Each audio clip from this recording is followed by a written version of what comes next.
اتنا ہے کہ ہلا دیے جائیں گے، تمہاری خواہشات کے خلاف معاملات آئیں گے، تمہارے نفس کے خلاف معاملات آئیں گے، اسی پر جمے رہنے کا نام استقامت ہے۔ اور استقامت کا معنی اتنا عظیم ہے کہ صوفیہ اکرام نے کیا فرمایا معلوم ہے؟ الاستقامت فوق الکرامت، عربی میں فرمایا استقامت جو ہے یہ کرامت سے بھی بڑھ کر کے ہے۔ لوگ کہتے ہیں نا کرامت، کرامت کا مطلب اکثر لوگوں نے ہی سمجھا کہ وہ انہونی چیز دکھانا، یعنی جو ایسی چیز جو کو دیکھ ہی نہیں پائے، ہوا میں کوئی اڑ کے دکھا رہا ہے، پانی پہ کوئی چل کے دکھا رہا ہے، تو اس کو بہت سارے لوگ کیا سمجھتے ہیں؟ یہی کرامت ہے، محیر العقول چیزیں، یعنی جو عقل کو عاجز کر دیں۔ اور فرمایا گیا ان کرامتوں سے سب سے بڑھ کر کے استقامت ہے، یعنی شریعت پر جمے رہنا، ڈٹے رہنا۔ میں اس پر آتا ہوں، حضرت ابراہیم علیہ السلام کے اس واقعے کو میں مختصر کرتا ہوں۔ بیٹا ہوا، 100 سال تک صبر کرنے کے بعد پھر اللہ تبارک و تعالیٰ نے امتحانات ایسے لیے کہ ابراہیم علیہ السلام کو ترک وطن کرنا پڑا ہے، یعنی آپ کا شہر جو ہے بابل تھا، عراق۔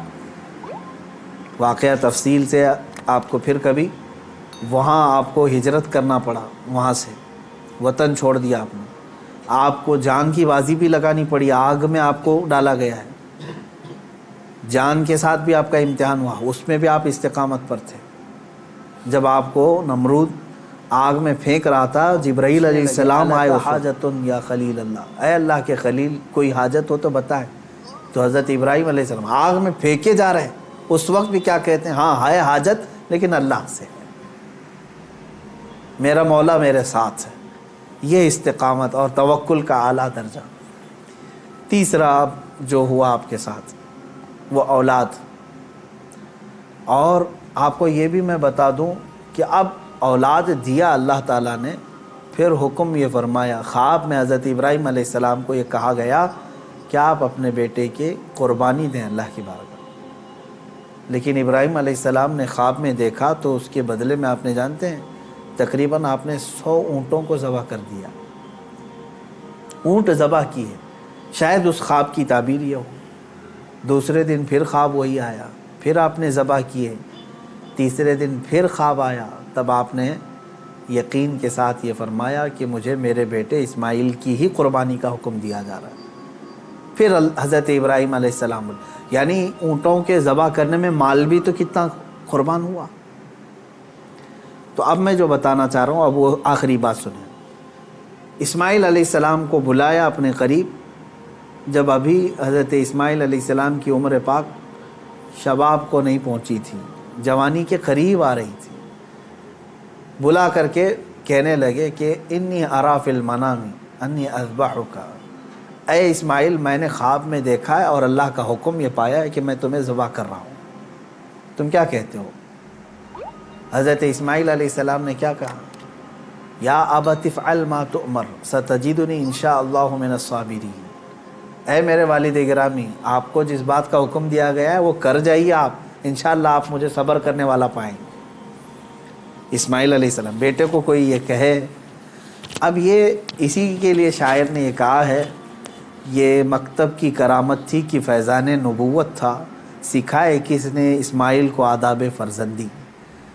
ہاں بہرحال اب جو معاملہ پیش آیا وہ پتہ ہے آپ کو، حضرت اسماعیل علیہ السلام کو لے گئے مینا میں، وہ جگہ آج بھی باقی ہے جہاں حجر اسماعیل کہہ کر کے ایک پتھر رکھا گیا ہے، وہاں پر اسماعیل علیہ السلام کو لٹایا گیا۔ ابراہیم علیہ السلام نے اپنی آنکھوں پر پٹی باندھ دی، ان کے ہاتھ پیر کو باندھ دیا، اور اس کے بعد تیز چاقو سے ان کے گردن پر چھری چلائی، لیکن چھری نہ چلی۔ روایات یہ بتاتی ہیں کہ آپ نے اس چھری کو پتھر پر مارا، پتھر 2 ٹکڑے ہو گیا، کٹ گیا، لیکن نرم و نازک گلا نہیں کٹا، 2 مرتبہ نہیں کٹا۔ تیسری مرتبہ آپ نے زور سے چلایا تو کٹ گیا مگر گلا نہیں۔ اللہ تبارک و تعالیٰ کے حکم سے جبرائیل علیہ السلام ایک دمبا جنت سے لے آئے اور اسماعیل علیہ السلام کو وہاں سے ہٹا کر کے دمبا رکھا، دمبا ذبح ہو گیا۔ اسماعیل علیہ السلام کھڑے رہے۔ ابراہیم علیہ السلام جب ذبح کر چکے تو اپنی آنکھوں سے پٹی ہٹا کر کے آپ اللہ کا شکر ادا کر رہے تھے کہ اے مولا تیرا جو حکم تھا وہ میں نے مکمل کر دیا۔ تو جب آپ نے پٹی ہٹا کر کے دیکھی تو بکرا ذبح ہے اور اسماعیل علیہ السلام سلامت ہے۔ تو رب تبارک و تعالیٰ نے یوں ارشاد فرمایا قد صدقت الرؤیا یا ابراہیم، اے ابراہیم تو نے ہمارے بتائے ہوئے خواب کو سچ کر دکھایا۔ وَنَادَيْنَاهُ بِذِبْحٍ عَظِيمٍ، ہم نے اسماعیل کو ذبح عظیم کے نام سے پکارا۔ اللہ تعالیٰ نے فرمایا، اللہ تبارک و تعالیٰ یہ امتحان لے رہا تھا۔ یہ انبیاء اکرام علیہم الصلاۃ و تسلیم کے ساتھ ہے، ایسا نہیں ہے کہ سارے لوگ یہ کر پائیں گے۔ وہ اس درجے کے ایمان والے تھے، ان کو اسی انداز سے امتحان لیا گیا۔ اب جو بات دو چیزیں عرض کرنی ہے، پہلی بات تو یہ ہے کہ بعض مفسرین نے اور عاشقان رسول نے اس میں پیارا نقطہ یہ بیان فرمایا، گلا نہ کٹنا، ذبح نہ ہونا کیا وجہ تھی؟ تو فرمایا گیا اس لیے کہ اسماعیل علیہ السلام کی پیشانی میں نور محمدی تھا۔ حضور اکرم صلی اللہ تعالیٰ علیہ وسلم کا نور پاک تھا، انہی کی نسل میں حضور تشریف لائے۔ ابھی دنیا میں نور محمدی کو آنا تھا۔ اب بعض مفسرین اس بات پر ہی نہیں رکتے بلکہ ان تمام چیزوں کو اوپر تک لے جاتے ہیں۔ ابراہیم علیہ السلام کو آگ نے نہیں جلایا، وہاں پہ بھی نور محمدی ان کے پیشانی میں تھا۔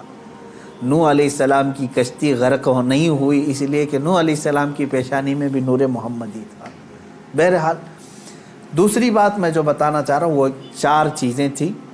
ابراہیم علیہ السلام کا وطن سے ہجرت کرنا، ان کا آگ میں ڈالا جانا اور ان کا جانوروں کو ذبح کرنا، پھر چوتھے نمبر پر اولاد۔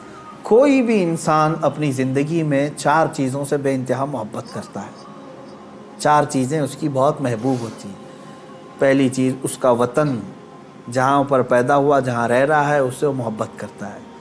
دوسری چیز وہ اپنے مال سے محبت کرتا ہے۔ تیسری چیز وہ اپنی اولاد سے محبت کرتا ہے۔ چوتھی چیز وہ اپنی جان سے محبت کرتا ہے۔ اور امتحان انہی چیزوں سے ہوتا ہے جس سے محبت کیا جاتا ہے، ایسی دوسری چیزوں سے نہیں امتحان لیا جاتا۔ آپ کو جو چیز ناپسند ہے میں کہوں وہ دے دو، وہ فوراً اٹھا کے دے دیں گے، جیسے گھر میں رکھا ہوا کچرا اٹھا کر کے فقیروں کو دے دیتے ہیں۔ ہاں امتحان تو اس وقت ہوگا جو اپنے مزے کی اور پسندیدہ چیز آپ بنا رہے تھے اور پھر آپ کو کہا گیا اس میں سے دے دو، تب مشکل ہو جاتا ہے۔ ہاں جو دے دیا اور پھر وہ امتحان میں کامیاب ہوا، اپنی پسندیدہ چیز۔ ابراہیم علیہ السلام سے جو امتحانات لیے گئے وہ 4 محبوب چیزوں سے امتحان لیے گئے، اور اب 4 امتحانات میں ثابت قدم رہے۔ آپ نے وطن بھی ترک کیا، جان بھی جوخم میں ڈالی، اولاد بھی اور اپنا مال بھی۔ پھر اللہ تبارک و تعالیٰ نے اس عظیم مقام پر آپ کو فائز فرمایا جو حضرت ابراہیم علیہ السلام کو آج بھی کیا لقب ہے معلوم؟ ابو الانبیاء کہا جاتا ہے۔ ابو الانبیاء یعنی نبیوں کے باپ ہیں۔ اب عزیزان گرامی، ان واقعات میں میرے سنانے کا مقصد یہ تھا کہ ہمارے بچوں تک یہ واقعہ پہنچ جائے تفصیل سے، پھر آپ اپنے گھروں میں اپنی اولاد کو سنائیں ضرور۔ لیکن اس پورے واقعے سے ایک جو جذبہ ملتا ہے وہ ہے استقامت کا۔ یہی میرا میسج ہے آج کا، یہی میں پیغام دینا چاہتا ہوں۔ آج کے دن میں اتنا ہی کہوں گا کہ آج جانور ذبح کر کے گوشت کھا لینا اور اپنے آپ کو خوشیوں میں گوشت کے الگ الگ ڈشیں بنا کر کے عید میں مشغول کر لینا، یہ عید کا مقصد نہیں ہے۔ عید کا اصل مقصد ہے اللہ کو راضی کرنا۔ وہ اگر راضی ہو گیا تو ہر دن تمہارا عید کا ہے، اور اگر وہ تمہارے اعمال سے ناراض ہے، چاہے 1000 بقرعید آئیں، 1000 عید الفطر آئیں، تمہارے لیے کون سی عید ہے؟ رب تعالیٰ اگر تم سے ناراض ہے، کون سی عید ہے؟ عید در حقیقت مولا کو منانا ہے، اس کو راضی کرنا ہے۔ قربانیاں گوشت کھانے کے لیے نہیں۔ ایک مسئلہ بھی جاتے جاتے بتا دوں، اگر کسی نے گوشت کھانے یا صرف گوشت کی نیت کر کے قربانی کی کہ آپ گوشت ملنے والا ہے، فلاں فلاں ڈش بننے والی ہے گھر میں، تو کہا گیا کہ اس کی قربانی ہی نہیں ہے، قربانی ہوگی ہی نہیں۔ جس نے گوشت ملے گا اس کو میں بیچوں گا، اتنا کماؤں گا، جس نے بھی یہ نیت کی اس کی قربانی ہوگی ہی نہیں، ہوگی ہی نہیں۔ فرمایا گیا تقرب اللہ کی نیت ہونی چاہیے، میں قربانی کر رہا ہوں صرف اللہ کی رضا کے لیے، نیت یہ ہو، اور پھر گوشت کھانے میں مل گیا تو یہ اللہ کا انعام ہے۔ گوشت تو کھانا ہی ہے، ملتا ہی ہے آپ کو، لیکن نیت پہلے گوشت کھانے کی نہیں ہے، اللہ کو راضی کرنے کی ہے، رب تبارک و تعالیٰ راضی ہو جائے۔ میرے عزیزو، آج کے دن اللہ تبارک و تعالیٰ کی بارگاہ میں خصوصی التجا کریں، دعا کریں، مولا کریم عید الاضحیٰ کی برکت سے یہ لاکھوں جو قربانیاں ہیں ان کو قبول فرمائے، اور ان قربانیوں کی برکت سے مولا تعالیٰ ہم سب پر مسجدیں، عیدگاہیں اور ہماری عبادت گاہیں کشادہ فرمائے۔ حرم پاک اور حرم رسول کو مولا تعالیٰ ہم گنہگاروں کے لیے پھر سے کشادہ فرمائے۔ بیت المقدس کو مولا تعالیٰ ظالموں کے چنگل سے آزاد فرمائے، اور تمام عالم اسلام کے مسلمانوں پر رحم و کرم فرمائے۔ خصوصیت کے ساتھ رب ذوالجلال تیرے بارگاہ میں دعا ہے مولا، گستاخان رسول کو ہلاک و برباد فرما دے، جو تیرے نبی صلی اللہ علیہ وسلم اسلام اور قرآن اور تیری ذات پر انگلی اٹھائے مولا، ان کو تو عبرت کا نشان بنا دے، ہلاک و برباد فرما دے۔ اے کریم خدا ارحم الراحمین، جو گستاخی کرے چاہے وہ دنیا کی کسی بھی خطے میں ہو، مولا غیب سے تو اپنا سخت پکڑ اور سخت پرسش کا حکم ان کے لیے نازل فرما۔ الہ العالمین تو ان پر عذاب علیم نازل فرما، عذاب عظیم نازل فرما۔ اے کریم خدا ارحم الراحمین، ہم تمامی عالم اسلام کے لیے دعا گوئیں، امت مصطفیٰ کے لیے دعا گوئیں مولا۔ اے کریم خدا، اس عید قرباں میں سب کو امن و امان عطا فرما، ہر طرح کی بلاؤں اور آفتوں سے ہماری حفاظت فرما۔